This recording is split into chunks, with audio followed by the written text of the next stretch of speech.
Welcome back to my YouTube channel World Literature. आज topic हम लोग डिस्कस करने वाले हैं वो है Black Milk on Motherhood and Writing by Elif Shafaq.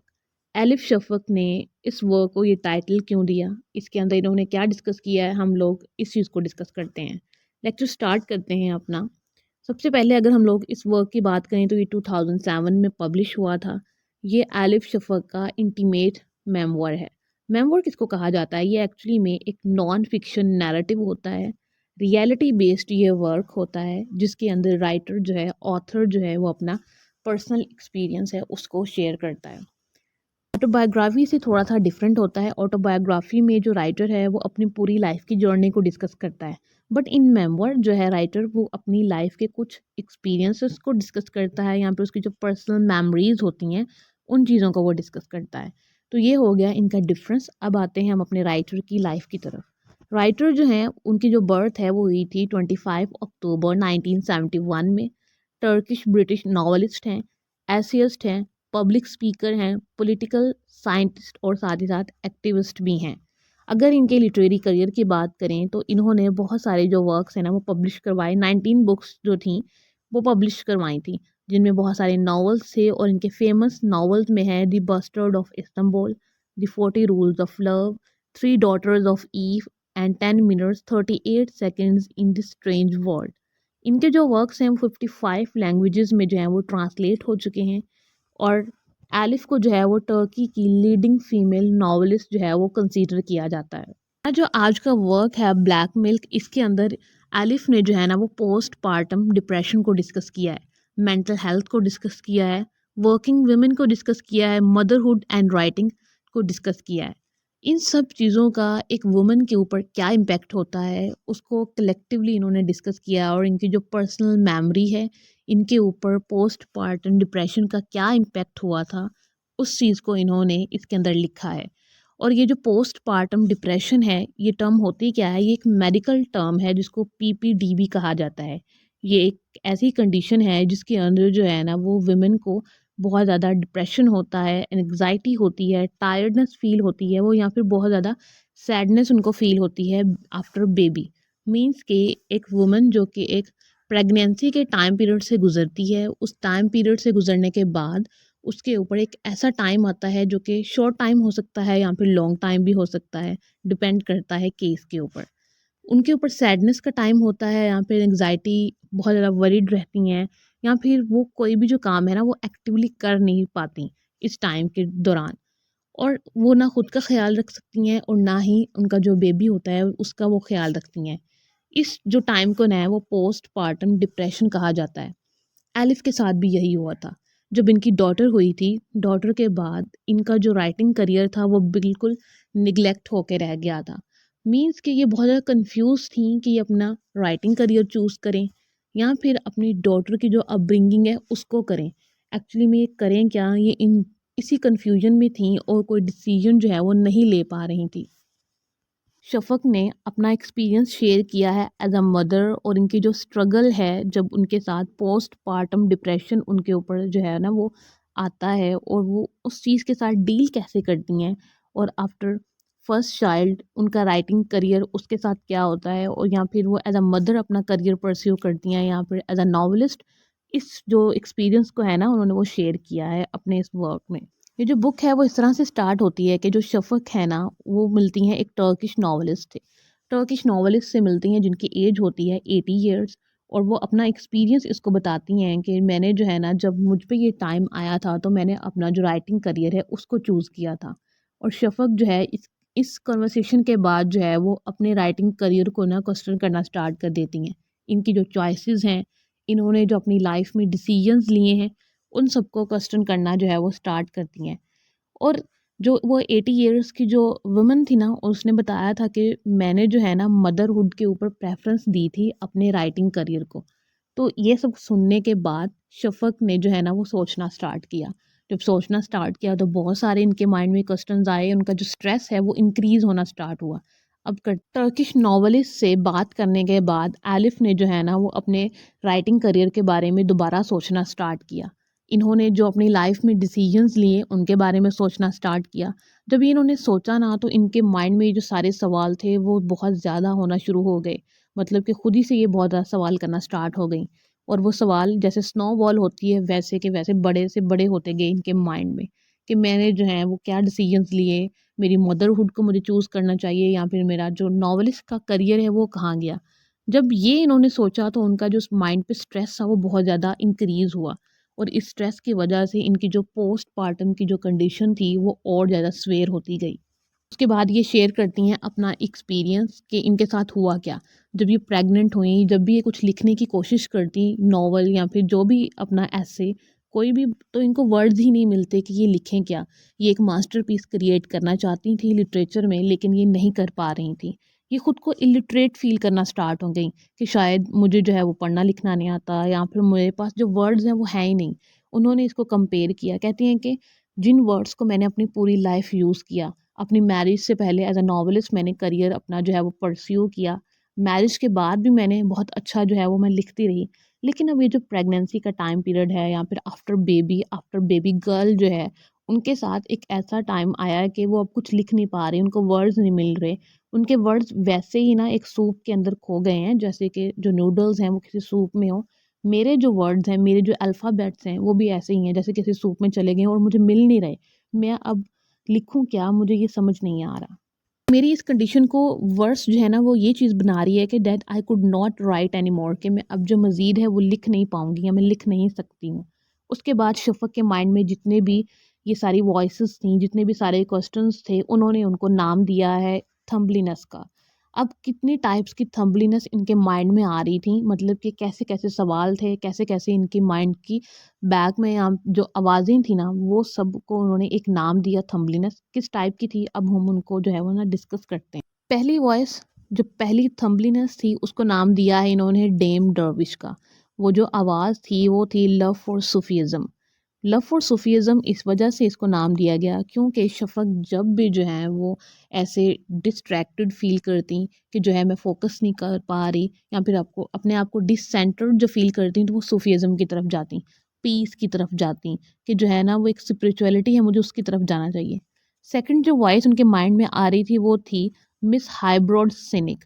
इस ये जो आवाज़ थी ना ये बहुत पेसिमिस्टिक थी, जो कि लाइफ़ के अंदर कुछ भी अच्छा पॉजिटिव नहीं सोचती। ये उनको सिर्फ नेगेटिविटी दे रही थी। थर्ड वॉइस जो थी इनके माइंड में आ रही थी वो लिटिल मिस प्रैक्टिकल। ये थोड़ी-सी प्रैक्टिकल थी और लाइफ़ को रीज़न से देखती थी, रेशनल लेंस से, कि दुनिया में जो कुछ भी होता है वो किसी न किसी रीज़न की वजह से होता है।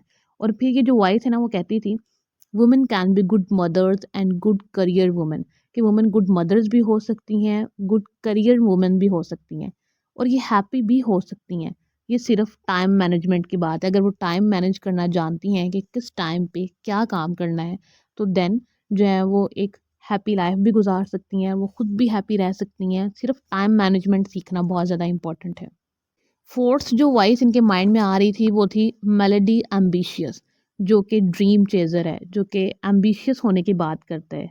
An artist needs to be passionate and ambitious, कि जो आर्टिस्ट होता है, जिसने कोई काम करना होता है, जिसने कुछ क्रिएट करना होता है, उसे चाहिए कि वो पैशनेट हो और साथ ही साथ वो एम्बिशियस हो कि मैंने ये अपना ड्रीम जो है उसको अचीव करना है। You breathe your art 24 hours a day, कि आप अपने आर्ट को जो है ना वो 24 आवर्स में जो है ना वो फ़ील कर सकते हैं, 7 डेज़ अ वीक। अगर आप पैशनेटेड हैं तब, अगर आप एम्बिशियस हैं तब। अगर आप एम्बिशियस नहीं हैं, आपके अंदर कुछ करने का पैशन नहीं है ना, कि मैंने जो है वो अपने इस ड्रीम को अचीव करना है, देन आप कुछ भी नहीं कर सकते।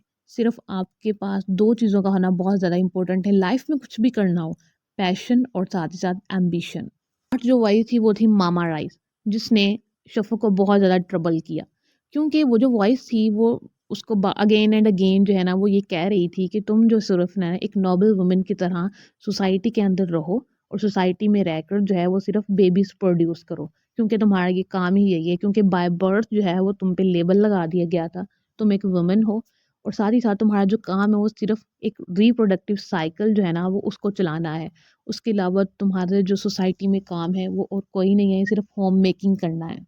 तो ये जो वॉइस है वो उनको अगेन एंड अगेन ट्रबल करती है। उसके बाद इन्होंने अपने इस वर्क ब्लैक मिल्क में डिफरेंट राइटर्स को डिस्कस किया है, टोनी मॉरिसन, टॉल्स्टॉय, इन सब राइटर्स को डिस्कस किया, इनके वर्क्स को डिस्कस किया, साथ ही साथ उनको अप्रिशिएट किया कि जो राइटर्स हैं इन्होंने बहुत ही अच्छे जो मास्टरपीस हैं लिटरेचर के अंदर वो दिए हैं।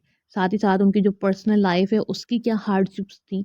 सिर्फ ये जो इन्होंने मास्टरपीस दिए हैं लिटरेचर में, ईजी काम नहीं था, ईजी टास्क नहीं था। एज अ वुमन उन्होंने बहुत सारे चैलेंजेस को फेस किया है, उन्होंने बहुत सारी हार्डशिप्स हैं उनको फेस किया है। अपनी उस ट्रॉमेटिक कंडीशन को हमारे साथ शेयर करती हैं बुक में कि वो जो है ना वो कंटिन्यूसली एक लूप होल में है कि वो एक मदर उनको होना चाहिए, एक राइटर उनको होना चाहिए, या फिर वो एक मैरिड वुमेन के तौर पर जो है ना वो अपना रोल प्ले करें सोसाइटी के अंदर।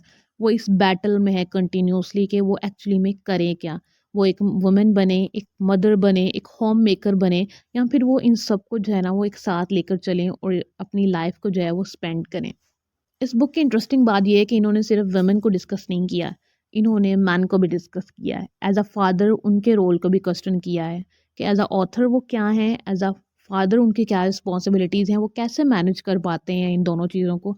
इन्होंने इस चीज़ को भी क्वेश्चन की। एग्जाम्पल दिए कि अगर शेक्सपियर की सिस्टर थी, वो एक टैलेंटेड राइटर थी, उसके बाद इन्होंने फजूली जो है वो नेक्स्ट राइटर की बात की, अगर उनकी सिस्टर थी तो वो भी एक टैलेंटेड पोइट थी, तो वो कैसे लिख पा रही थी। Would they write books, would they raise children, क्या वो सिर्फ बुक्स को लिख रही थी, या फिर वो जो उनके चिल्ड्रंस थे वो उनकी भी अपब्रिंगिंग कर रही थी, या फिर मतलब कि वो दोनों ही काम मैनेज एक साथ कर रही थी। तो वो इनके माइंड में जो है ना वो उन राइटर्स को देख के भी क्वेश्चन आ रहे हैं कि एक्चुअली में वो लोग कर क्या रहे थे। क्या वो as a woman, as a mother, क्या वो सभी जो रोल्स हैं उनको प्ले कर रही थी, या फिर उन्होंने सिर्फ मदरहुड को चूज़ किया और अपना राइटिंग करियर उसको निगलेक्ट कर दिया, या फिर जो राइटिंग करियर है उसको परस्यू किया और जो मदरहुड है उसको निगलेक्ट किया। तो शफ़क़ जो है वो कंटिन्यूसली सिर्फ क्वेश्चन ही किए जा रही हैं खुद से उन राइटर्स की लाइफ को रीड कर। शफ़क़ ने उसके बाद कैजुअल जो सेक्सिज्म है इस क्वेश्चन को भी डिस्कस किया है। उन्होंने बिल्कुल शाई नहीं किया इस क्वेश्चन को डिस्कस करने में कि जो वुमेन है, जब लिटरेरी अगर हम लोग बात करें लिटरेरी करियर के हवाले से कि लिटरेचर के अंदर सेक्सिज्म कितना ज़्यादा है, कि जो एक वुमेन राइटर और एक जो मेन राइटर है उन दोनों में कितना डिफरेंस किया जाता है हमारी सोसाइटी में। उसके बाद एक नोशन थी बहुत famous, more the suffering the better the art, कि जितनी ज़्यादा सफरिंग होगी उतना ही अच्छा काम आएगा। लेकिन इन सभी राइटर्स की लाइफ को पढ़ के पता चलता है कि ये एक रॉन्ग नोशन है, क्योंकि राइटर्स को जो है एक मास्टरपीस क्रिएट करने के लिए बहुत ज़्यादा मेहनत करनी पड़ती है। क्योंकि जब आप लिख रहे होते हो आपके माइंड में बहुत ज़्यादा कुछ आता है। आप एक एज अ मदर, एक एज अ फादर, बहुत सारे आप रोल प्ले कर रहे होते हो, और आपके माइंड में एक बहुत ज़्यादा वर्ड्स आ रहे होते हैं, आइडियाज़ आ रहे होते हैं, उन सब के साथ बैटल करना और उसमें से कुछ वर्ड्स को चूज़ करके एक मास्टरपीस क्रिएट करना एक बहुत डिफ़िकल्ट टास्क है। तो राइटर्स को चाहिए कि वो इतना ज़्यादा खुद को प्रेशराइज़ ना करें, या फिर इतना प्रेशर ना डालें, इस नोशन को अगर वो माइंडसेट रखते हैं तो। इस चीज़ को भी इन्होंने इसमें पॉइंट आउट किया है। लेखक ने अपना मैसेज कन्वे किया है ब्लैक मिल्क के थ्रू, कि जो एक सिंगल वुमन होती है उसकी लाइफ में भी थोड़ी सी इजी हो, बट एक जो मदर होती है उसकी लाइफ बहुत डिफ़िकल्ट होती है। उसके पास बहुत ज़्यादा रोल्स होते हैं, उसने एक बेबी को देखना है, एज अ वाइफ जो है अपना रोल प्ले करना है, एज अ होम मेकर अपना रोल प्ले करना है। अगर हम लोग प्रोफेशनल बात करें तो एज अ प्रोफेशनल, अगर वो राइटर है तो उस चीज़ को भी उसने देखना है। तो एक बहुत कॉम्प्लेक्स लाइफ होती है एक मदर की, रदर देन सिंगल वुमन। लेखक ने अपने ब्लैकमेल, ये जो इनका वर्क था इसके अंदर सिर्फ इन्होंने ये नहीं बताया कि मदरहुड की कितनी ज़्यादा स्ट्रगल्स हैं, इन्होंने उस चीज़ को अप्रिशिएट भी किया है कि मदरहुड एक बहुत ही एक ऐसा रिलेशनशिप है, लव का रिलेशनशिप है, एक ऐसा सेक्रेड रिलेशनशिप है बीइंग अ मदर, और जो मदर और उसके बेबी का आपस में जो लव होता है, उनका जो आपस में रिलेशनशिप होता है बहुत एक स्वीट रिलेशनशिप है। उस चीज़ को भी इन्होंने डिस्कस किया है। इन्होंने हमें कोई शुगर कोटेड एडवाइस नहीं दी, लेकिन उन्होंने सिर्फ हमें ये एडवाइस ज़रूर दी है कि जब आप डिफ़िकल्ट टाइम में हो तो आपको चाहिए कि आप दूसरों से हेल्प लें। जब आप पोस्टपार्टम डिप्रेशन से गुज़र रहे हों तो एक वुमन को चाहिए कि वो खुद स्ट्रगल ना करती रहे। उसे चाहिए कि उसके आस-पास जितने भी लोग हैं उनसे हेल्प ले, और जो कंटेंटमेंट है, जो फ्रीडम है वो तभी आएगी जब हम लोग खुद को जानेंगे कि एक्चुअली में हमारे सर्कमस्टांसेस क्या हैं और किन सर्कमस्टांसेस में हमें क्या करना है। बट एक चीज़ हमेशा याद रखें, where there is difficulty there follows ease. जहाँ पे मुश्किल होती है वहाँ पे आसानी भी होती है। तो ये मैसेज जो है वो इस बुक का था एंड पे, और इस बुक में इन्होंने वुमेन का एक बहुत इम्पोर्टेंट इशू है उसको डिस्कस किया है। लिटरेचर में बहुत ही कम ऐसे लोग हैं जो कि उन चीज़ों को भी डिस्कस करते हैं जो बहुत इम्पोर्टेंट होती हैं, डीपर होती हैं हमारी सोसाइटी में। और पोस्ट पार्टम डिप्रेशन एक ऐसी चीज़ है जो every single women, every single जो मदर है वो फेस करती है हमारी सोसाइटी में।